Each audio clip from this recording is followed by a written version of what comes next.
5 solid and proven methods to lead the viewer's eye around your graphic designs for better results. As graphic designers, we want to ensure the viewers focus their attention exactly where we want them to, and today find out exactly how to do just that. As a graphic designer, it's crucially important to have a space on the internet to showcase your portfolio of work.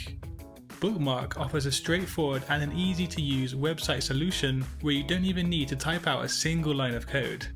Check out Bookmark, linked down in the description box below, and design your website today. The first of 5 ways to usher and direct a viewer's focus and attention is to use leading lines.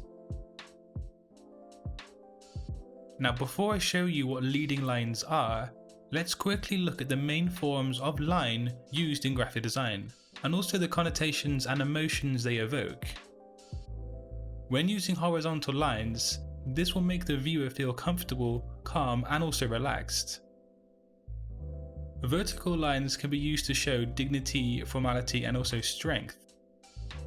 Diagonal lines give the viewer a sense of action and excitement, and are often used in sporting designs. Curved lines are used in graphics, imagery, or even art, and these curved lines can be used to express movement in a graceful and flowing manner.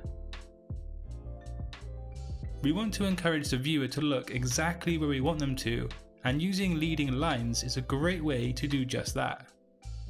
The idea is to make a clear and an evident pathway, often leading from a focal point, for the viewer to track their gaze along. As you can see in the examples, it can be as simple as having an arm or a leg pointing to a general direction.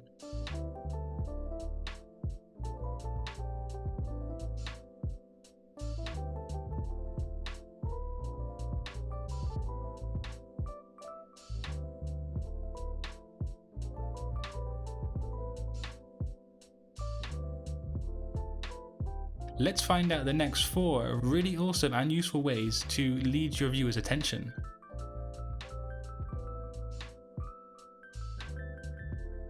The second of 5 methods is the Z or the Z pattern.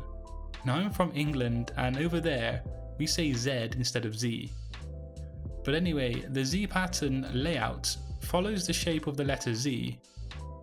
Readers will start in the top left of the page or design, then move horizontally to the top right, and then diagonally down to the bottom left before finishing in the bottom right.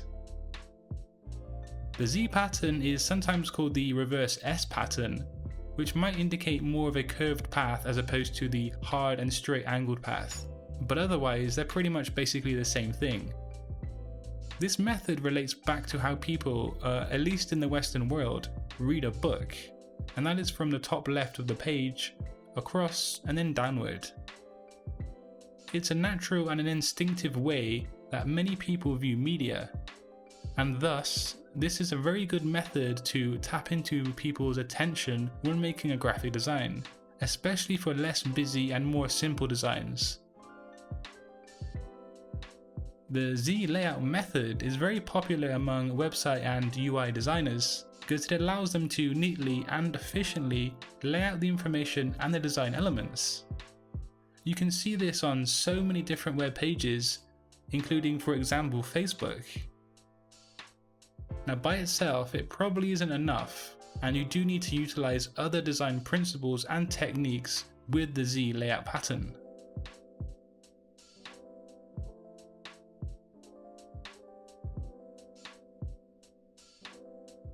The third tip today is to use balance. And balance is a key and essential aspect of graphic design, and most designs created should and actually do use balance in some way. You can actually use balance itself to lead a viewer around your graphic designs.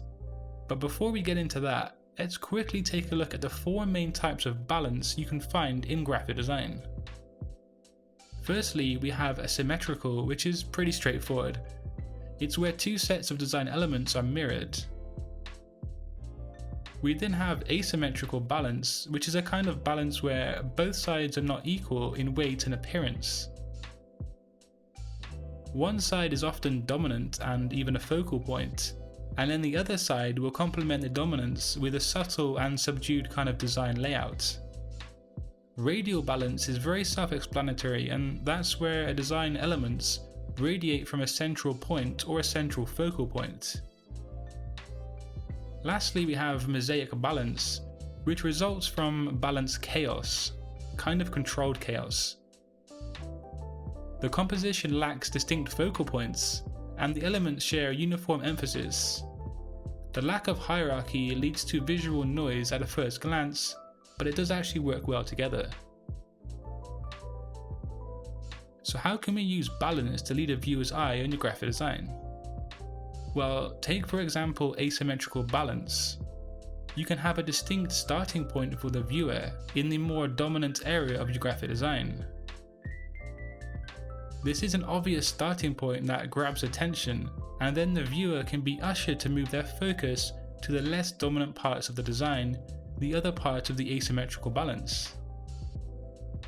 This is where you might include some information or a call to action or other significant details on the design. The dominant focal point is sort of like a bait to draw in the viewer, and then you can lead them onto other aspects or crucial parts of the design. I personally feel that asymmetrical balance is the easiest and the best form of balance to use to lead a viewer's attention, but you could also use radial balance as well. But the symmetrical and the mosaic balance don't have enough standout points of attention to essentially do the job and to lead the viewer.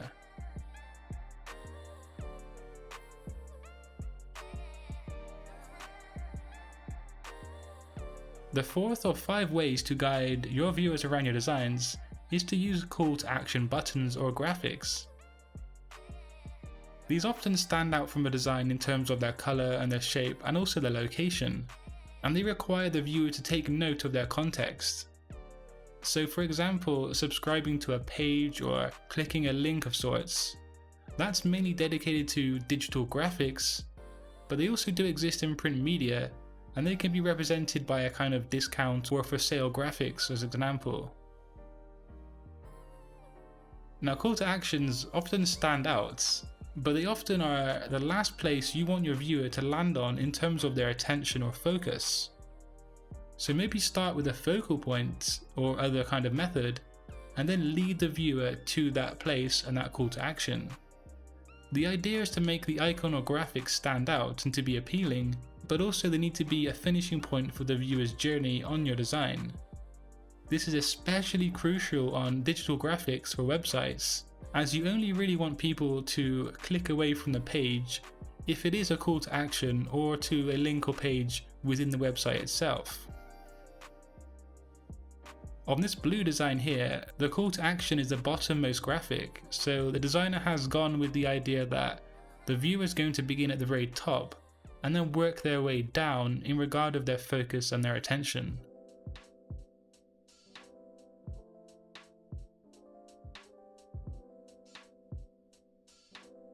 And before you finish up, just remember to subscribe to my channel if you find my content useful and you want to keep learning essential skills in graphic design.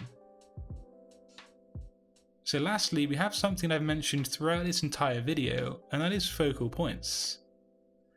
They are essential in graphic design because every race and every journey does need a starting point. Focal points allow you as a designer to establish the exact point that you want your viewer's attention to be on, as say opposed to the Z pattern layout where the viewer is always going to start at the top left. The focal point doesn't only allow you to dictate the viewer's start point and their attention, but it also acts as a kind of attention grabber. It draws people into the design with a kind of point of interest that can make the design visually appealing and exciting. Now you can use multiple methods in today's video on your graphic designs to lead the attention of a viewer, and I do suggest you do that, but having a relevant and an appealing focal point is almost crucial to an effective design. Not always, but it often is the case. So there are 5 ways that you can lead a viewer around your graphic designs. Do let me know down below what you thought of today's video and what you want to see on this channel.